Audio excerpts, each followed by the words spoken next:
Viewers, আজকের ভিডিওতে আমরা দেখে নিব এই আইসিটি ইন এডুকেশন অনলাইন কোর্সের ক্ষেত্রে কি কি অ্যাসাইনমেন্ট তৈরি করতে হবে। এই যে ভিউয়ার্স, অ্যাসাইনমেন্ট 1, অ্যাসাইনমেন্ট 2, অ্যাসাইনমেন্ট 3, এই তিনটি অ্যাসাইনমেন্ট তৈরি করতে হবে।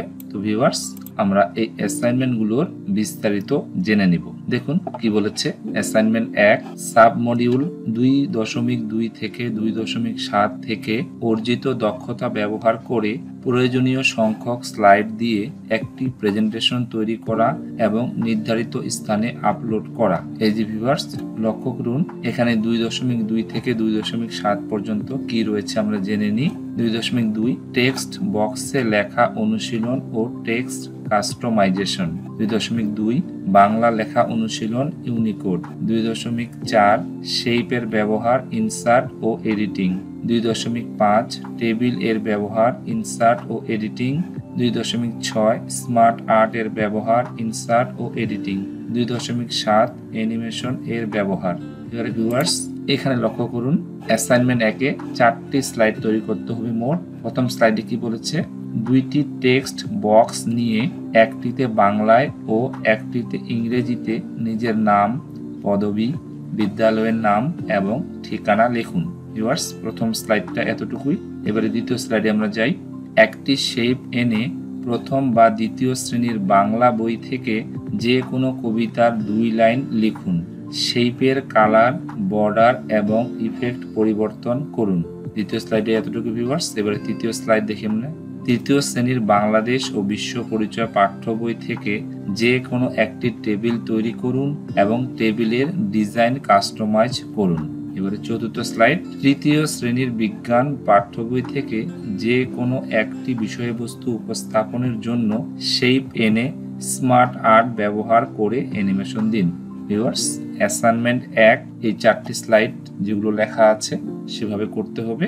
এবারে ভিউয়ার্স, অ্যাসাইনমেন্ট 2 কি বলেছে, ইতোপূর্বে অর্জিত দক্ষতা ও অ্যাসাইনমেন্ট অনুযায়ী একটি ডিজিটাল কন্টেন্ট তৈরি করুন এবং আপলোড করুন। ভিউয়ার্স, ইতিপূর্বে যে দক্ষতাগুলো অর্জিত হয়েছে সেই অনুযায়ী একটি ডিজিটাল কন্টেন্ট তৈরি করতে হবে এবং আপলোড করতে হবে। এটি অ্যাসাইনমেন্ট 2। এবার আমরা চলে যাই অ্যাসাইনমেন্ট 3-এ। লক্ষ্য করুন ভিউয়ার্স, অ্যাসাইনমেন্ট 3 মডিউল 2 এবং সাব মডিউল 3.1 থেকে 3.4 দক্ষতাগুলো ব্যবহার করে ডিজিটাল কন্টেন্ট তৈরির পরিকল্পনা করা ও আপলোড করা। ভিউয়ার্স, এখানে 5টি ধাপ দেওয়া আছে।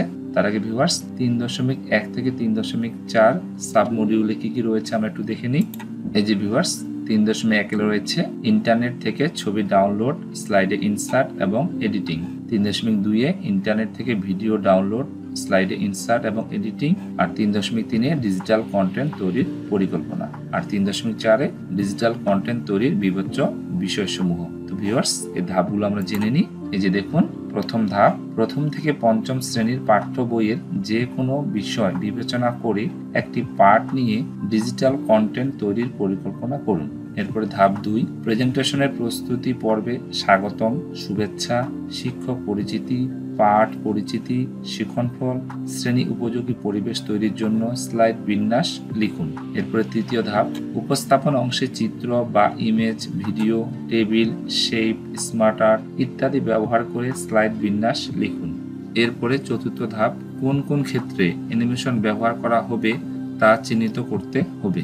এরপরে 5ম ধাপ, কিভাবে শিক্ষার্থীদের মূল্যায়ন করবেন তা সহ সকল বিষয় বিবেচনা করে ডিজিটাল কন্টেন্ট তৈরির পরিকল্পনা করুন। তো ভিউয়ার্স, এই অ্যাসাইনমেন্ট 3টির আমরা বিস্তারিত জেনে নিলাম। তবে এই অ্যাসাইনমেন্টগুলো কোথায় আপলোড করতে হবে ভিউয়ার্স, এখনো আমরা সেভাবে নির্দেশনা কেউ পাইনি। তবে অনেকে প্রাইভেট ফাইল হিসাবে আপলোড করছে, কিন্তু সঠিকভাবে নির্দেশনা না আসায় আমি এখন এগুলো আপলোড করছি না। হয়তোবা খুব শীঘ্রই সঠিকভাবে নির্দেশনা দিবে যে এই অ্যাসাইনমেন্টগুলো কোথায় আপলোড করতে হবে, অথবা কোনো অ্যাসাইনমেন্ট অপশন দিয়ে দিবে। তাই আমি আপনাদের এখনো বলছি না যে প্রাইভেট ফাইলে এই অ্যাসাইনমেন্টগুলো আপলোড করুন।